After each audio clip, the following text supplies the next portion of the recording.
আসসালামু আলাইকুম। বাংলাদেশে মেধার মূল্যায়নটা হোক। এইচএসসি 24 ব্যাচ যখন বারবার করে বলছিল যে auto pass auto pass auto pass, আমি বারবার করে বলছিলাম যে বাংলাদেশে মেধার মূল্যায়নটা হোক। অটো পাসের কারণগুলো যৌক্তিক যৌক্তিক কিন্তু রুটিন প্রকাশ করেছে, প্রিপারেশন নেওয়া উচিত। ফাইনালি আমি বলতে বাধ্য হচ্ছি এক প্রকার যে শিক্ষার্থীরা যে আন্দোলন করেছে সেই আন্দোলনের আমি অংশ হতে চাই। কেন এই কথা বলছি? যখন কোটা আন্দোলন শুরু হয়েছিল, আন্দোলন একটু থেমে পড়েছিল। সমন্বয়কদের যখন আটক করা হয়েছিল, আন্দোলনটা থেমে পড়েছিল এবং তার ভিতরেই এইচএসসি 24 পরীক্ষা রুটিন প্রকাশ করা হয়েছিল যে পরীক্ষা নেওয়া হবে।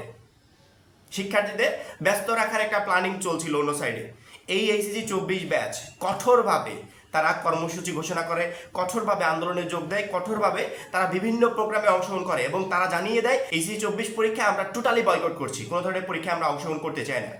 এখন এইচএসসি 24 ব্যাচ, আমি প্রত্যেকটা ভিডিওতে বলছি যে সরকার থেকে, শিক্ষা মন্ত্রণালয় থেকে একজন এসে এদেরকে নিয়ে কথা বলুক, এদেরকে আশ্বস্ত করুক, পরীক্ষা যে তারা নিবে তার যৌক্তিক কারণগুলো ব্যাখ্যা করুক যে কেন তারা পরীক্ষা নিবে। একজন এসে কথা বলুক। ঠিক সেম কাহিনীটা হয়েছিল আমাদের এই কোটা আন্দোলন যখন শুরু হয়েছিল। শুরুর প্রথমে যখন ঢাকা ইউনিভার্সিটির শিক্ষার্থীরা কয়েকজন মিলে 2 ঘন্টা 3 ঘন্টা 4 ঘন্টা 5 ঘন্টা করে কর্মসূচি ঘোষণা করেছিল, তারা কি বলেছিল জানো? তারা বলেছিল যে আমাদের সাথে সরকার পক্ষ থেকে নিম্নমানের কেউ একজন এসে কথা বলে আমাদেরকে আশ্বস্ত করুক যে হ্যাঁ এই দাবিটা পূরণ করা হবে। কিন্তু কেউ কথা বলে নাই। পরবর্তীতে তাদের কি করা হয়েছে? তাদের আরো উল্টো করে প্রতিহত করা হয়েছে। যখনই প্রতিহত করা হয়েছে, শিক্ষার্থীরা আঘাত পেয়েছে, তারপরে কিন্তু আন্দোলন আস্তে আস্তে বেগবান হতে হতে পুরো বাংলাদেশ আন্দোলনের সাথে যুক্ত হয়েছে। আমি চেয়েছিলাম যেহেতু শিক্ষার্থীদের দ্বারাই সরকার গঠন হলো, শিক্ষার্থীদের দ্বারাই সবকিছু ঠিকঠাক হলো, এই দেশটা স্বাধীন হয়েছে শিক্ষার্থীদের দ্বারাই। যখন শিক্ষার্থীরা একটা দাবি তুলবে, আন্দোলন করবে, অবশ্যই সেটাকে সবার আগে মীমাংসা করা উচিত, সেটার দিকে সবার আগে ফোকাস করা উচিত।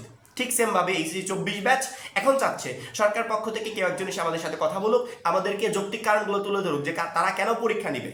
আমরা যে অ্যাডমিশনের চিন্তা ভাবনা করছি, আমরা যে পিছিয়ে যাওয়ার চিন্তা ভাবনা করছি, সেটাকে তারা কিভাবে হ্যান্ডেল করবে। একজন এসে কথা বলুক, কেউ কথা বলছে না।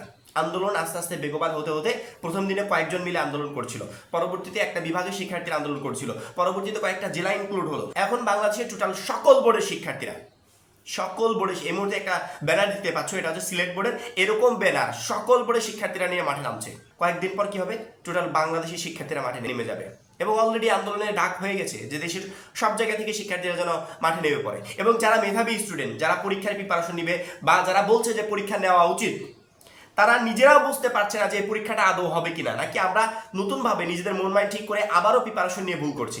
কিছু একটা বলা হোক বোর্ড থেকে, কিছু বলা হচ্ছে। আমি এখন নিজে আশ্বস্ত হতে পারছি না যে আমরা যে দাবিগুলো পাঠাবো, আমরা যে একটা নোটিশ পেশ করব শিক্ষামন্ত্রীর কাছে, শিক্ষা মন্ত্রণালয়ের যে প্রধান উপদেষ্টা তার কাছে। শিক্ষা মন্ত্রণালয়ের প্রধান উপদেষ্টা আসলে কি? প্রথমে নজরুল স্যারের কথা শুনেছিলাম, তাকে নিয়ে তো কয়েকটা ভিডিও বানালাম যে নজরুল স্যার অভিজ্ঞ একজন মানুষ, তার কাছে আমরা দাবিগুলো পেশ করছি। পরবর্তীতে শুনলাম যে না, ডক্টর মোহাম্মদ ইউনূস তিনি নিজে শিক্ষা মন্ত্রণালয়ের দায়িত্ব নিয়েছে, পরবর্তীতে তার কাছে পাঠানো শুরু হলো। কালকে আবার হঠাৎ করে আপডেট আসে, না শিক্ষা উপদেষ্টা নতুনভাবে আবার নিয়োগ করা হয়েছে, শপথ গ্রহণ করেছে। আমি তার নামটাও ভালোভাবে জানি না, ওয়াহিদা বা এরকম কিছু একটা হবে। আসলে কালকে আমি অতটা খেয়াল করি নাই। আসলে শিক্ষা মন্ত্রণালয়ের প্রধান আসলে কে, দায়িত্বে কে থাকবে, এটা নিয়ে যখন কনফিউশন তৈরি হয়েছে, সেখানে এইচএসসি 24 ব্যাচের কথা তো বাদ দিলাম, এই শিক্ষার্থীরাই আন্দোলনে যথোপ্রতভাবে যুক্ত ছিল। এদের দিকে একটু খেয়াল করেন, এদেরকে নিয়ে কিছু একটা বলেন, এদেরকে নিয়ে একটা সিদ্ধান্তে আসেন যে অটোপাস তারা কেন চাইছে, কিসের ভিত্তির উপর তারা অটোপাস চাইছে। আন্দোলনে একজন দুইজন করে যোগ হতে হতে বাংলাদেশের সকল বোর্ডের শিক্ষার্থীরা আন্দোলন শুরু করে দিয়েছে। শিক্ষা মন্ত্রণালয়ের অফিসের সামনে, শিক্ষা মন্ত্রণালয়ের সামনে গিয়ে আন্দোলন করছে, ব্যানার ফেস্টুন হাতে আন্দোলন করছে। এগুলো কি শিক্ষা বোর্ডের নজরে আসছে না?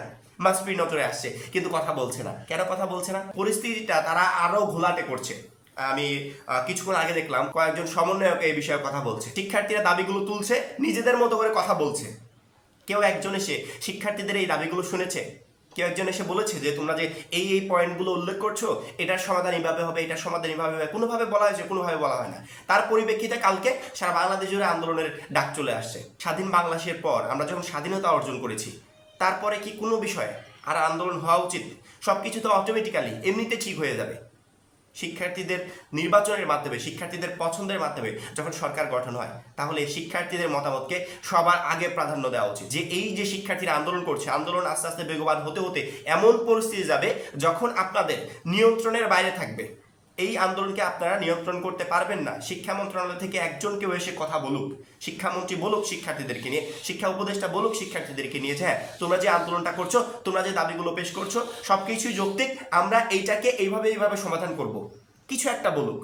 নয়তো বা পরিস্থিতি এমন খারাপের দিকে যাবে, তখন আপনারা যখন বলবেন যে হ্যাঁ আমরা এই দাবিগুলো নিয়ে বসছি, তখন আর এর কোনো উপায় থাকবে না। আমার মনে হয় আমাদের পূর্ববর্তী ইতিহাস, কোটা বিরোধী আন্দোলনের সময় যে পরিমাণ ঘটনা ঘটেছিল বা যেই ঘটনাগুলো ঘটেছিল সেগুলো থেকে শিক্ষা নেওয়া উচিত। শিক্ষা বোর্ডকে বা শিক্ষা মন্ত্রণালয়কে আমার আসলে এটাই বলার ছিল যে এই অবহেলিত ব্যাচকে নিয়ে দ্রুত যেন একটা সিদ্ধান্ত জানানো হয়, এদের কথাগুলো যেন শোনা হয় এবং এদের দাবির পরিপ্রেক্ষিতে যেন একটা সিদ্ধান্ত আসে। এখন এই পর্যন্ত এই আন্দোলন বিষয়ে পরবর্তী যে কোনো আপডেট সবার আগে পেতে অবশ্যই আমাদের চ্যানেলটা সাবস্ক্রাইব করে পাশে বেল আইকনটাতে ক্লিক করে রাখবে। সবাই ভালো থাকবে, সুস্থ থাকবে, খোদা হাফেজ।